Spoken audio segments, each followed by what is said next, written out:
हरिओम। सफलता सफलता सबका लक्ष्य बिंदु होता है। हर व्यक्ति सफल होना चाहता है, मगर बहुत कम इसे प्राप्त कर पाते हैं। सफलता कठिन परिश्रम और दृढ़ प्रतिज्ञा से प्राप्त होती है। अगर हम कठिन परिश्रम करने के लिए तैयार नहीं हैं, तो हमें सफलता की उम्मीद भी नहीं रखनी चाहिए। जब तक हम पूरी आस्था से प्रयास नहीं करेंगे, हम सफल नहीं होंगे। आज की कहानी भी कुछ इस बात पर आधारित है। मछलियां सालों से जापानियों की प्रिय खाद्य पदार्थ रही हैं। वह इसे अपने भोजन का एक अभिन्न अंग मानते हैं।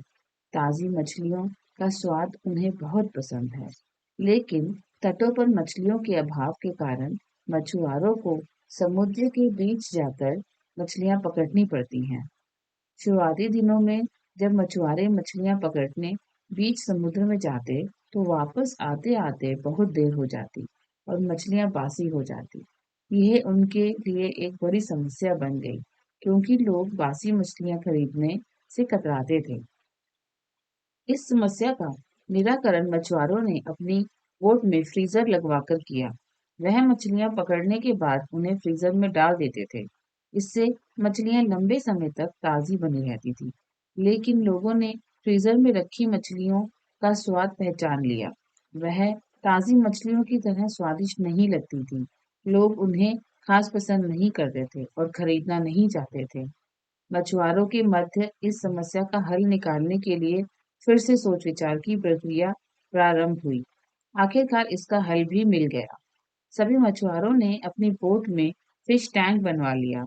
मछलियां पकड़ने के बाद वह उन्हें पानी से भरे फिश टैंक में डाल देते। इस तरह वह ताजी मछलियां बाजार तक लाने लगे। लेकिन इसमें भी एक समस्या आ खड़ी हुई। फिश टैंक में मछलियां कुछ देर तक इधर-उधर विचरण करती, लेकिन ज्यादा जगह न होने के कारण कुछ देर बाद स्थिर हो जाती। मछुआरे जब किनारे तक पहुंचते तो वह सांस तो ले रही होती, लेकिन समुद्री जल से स्वतंत्र विचरण करने वाली मछलियों वाला स्वाद उन्हें नहीं होता था। लोग चक्कर यह अंतर कर लेते थे। ये मछुआरों के लिए फिर से परेशानी का सबब बन गई। इतनी कोशिश करने के बाद भी समस्या का कोई स्थायी हल नहीं निकल पा रहा था। फिर से उनकी बैठक हुई और सोच विचार प्रारंभ किया। सोच विचार कर जो हल निकाला गया, उसके अनुसार मछुआरों ने मछलियां पकड़कर फिश टैंक में डालना जारी रखा, लेकिन साथ में उन्होंने एक छोटी शार्क मछली भी टैंक में डालनी शुरू कर दी। शार्क मछलियां कुछ मछलियों को मारकर खा जाती थी। इस तरह कुछ हानि मछुआरों को जरूर होती थी, लेकिन जो मछलियां किनारे तक पहुंचती थी, उनमें स्फूर्ति और ताजगी बनी रहती थी। ऐसा शार्क मछली के कारण होता था, क्योंकि शार्क मछली के डर से मछलियां पूरे समय अपनी जान बचाने के लिए सावधान और चौकन्नी रहती थी। इस तरह टैंक में रहने के बावजूद भी वह ताजी रहती थी। इस तरकीब से जापानी मछुआरों ने अपनी समस्या का समाधान कर लिया। इससे हमें ये सीख मिलती है कि मित्रों, जब तक हमारी जिंदगी में शाख रूपी चुनौतियां नहीं आती, हमारा जीवन टैंक में पड़ी मछलियों की तरह ही होता है, बेजान और नीरस। हम सांस तो ले रहे होते हैं, लेकिन हममें जिंदा दिली नहीं होती। हम बस एक ही रूटीन से बंध कर रह जाते हैं।